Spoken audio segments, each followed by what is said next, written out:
Jones came and told us about the rotation of the planets. Hope came back and told us about those of you who are in limbo.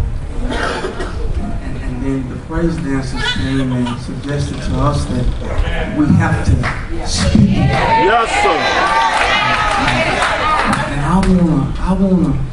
I wanna give y'all a secret. I want to give y'all a secret. Romans chapter 12,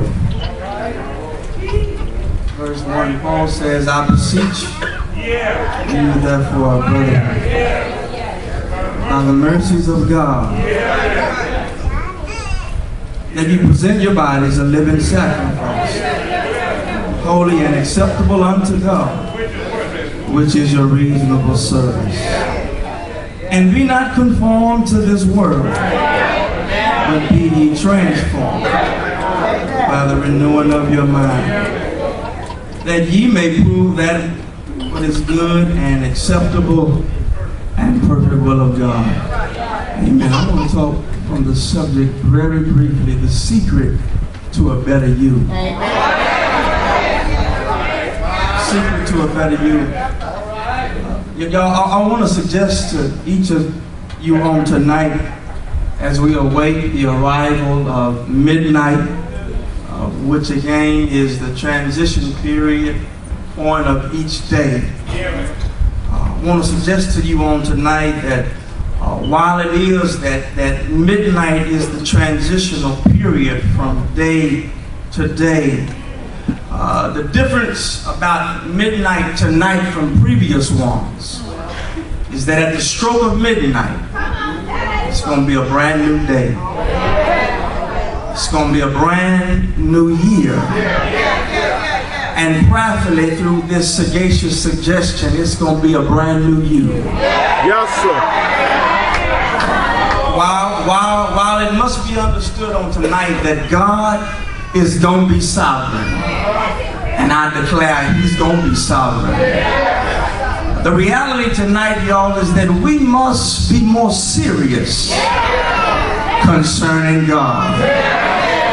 We have to be more serious concerning God, because a better year is contingent, so says the text, on a better you. Did y'all hear what I just said? Because y'all, Romans chapter 12, this text is not about stagnation. It's about transformation. This text, y'all, is not about reduction. It's about renewal. And I'm not here tonight to dismiss the reality of our situation, because the reality tonight, the bills you have tonight, I promise you, you don't have them tomorrow. Do I have a witness in here? If you're unemployed tonight, you're going to be unemployed tomorrow. But the reality tonight, y'all, is that if our year is going to be better, Paul would suggest to us that you have to be better. And so I didn't come to dismiss the reality of our situation, but I did come to pronounce the benediction on the old you. And I want to, I got one right there. Anybody else want to be better this year? Anybody else you want to get to the point of place in life where you just tired of trying to fake it to make it? We got to get to the place in life, y'all, where we get tired of dealing with the mundane. Because you got to understand, God's got some miraculous stuff out there for you. And the only way you're going to get it is that you got to be better. Anybody interested? Can I give you the secret? Y'all, if you are going to be better in 2012, and if all is going to be well in 2012, Paul would suggest to us that you have to be willing to be restrained. I'm not making it up, y'all. I don't have time to deal with y'all. You know something about Old Testament sacrifices, don't you? You know that every time an animal was laid on an altar, that animal had to be bound with something. Do I have some Bible readers in here? And Paul says that if you're going to be better in 2012, you have to be willing to be restrained. Listen, listen, if you're going to be a blessing, Paul says you got to submit to being bound. Paul says if you're going to be in some help, and I mean some good help, he says you have to be hindered. If you expect God to reward you later, Paul says you can't fight against the restrictions. Listen, y'all.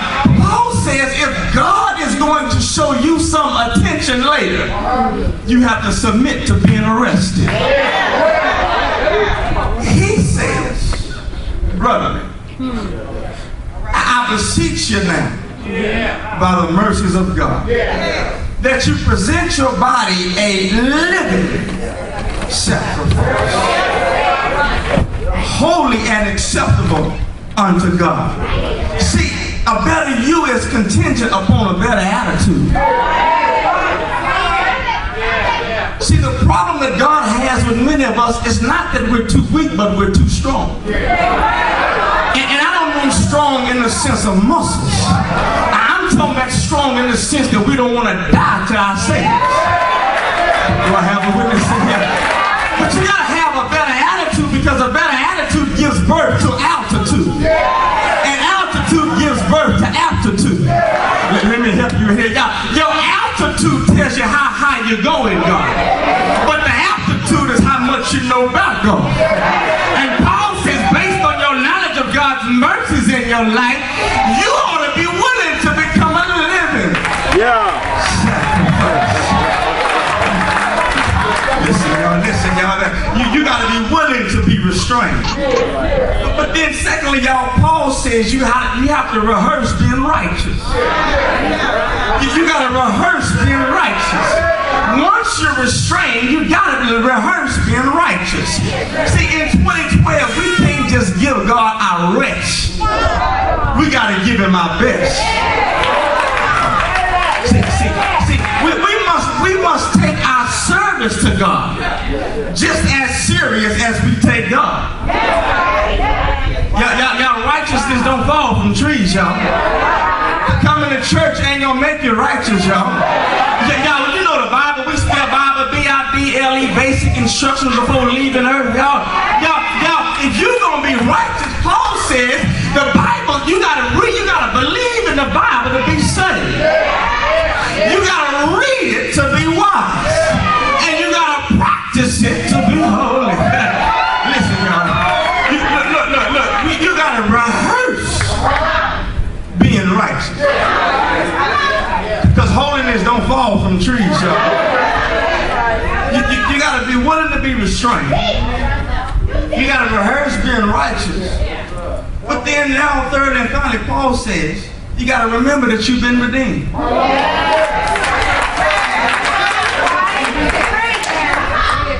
Verse 2, y'all, Paul says, and be not conformed to this world, but be ye transformed by the renewing of your mind. In other words, Paul says we're not to be conformers, but transformers.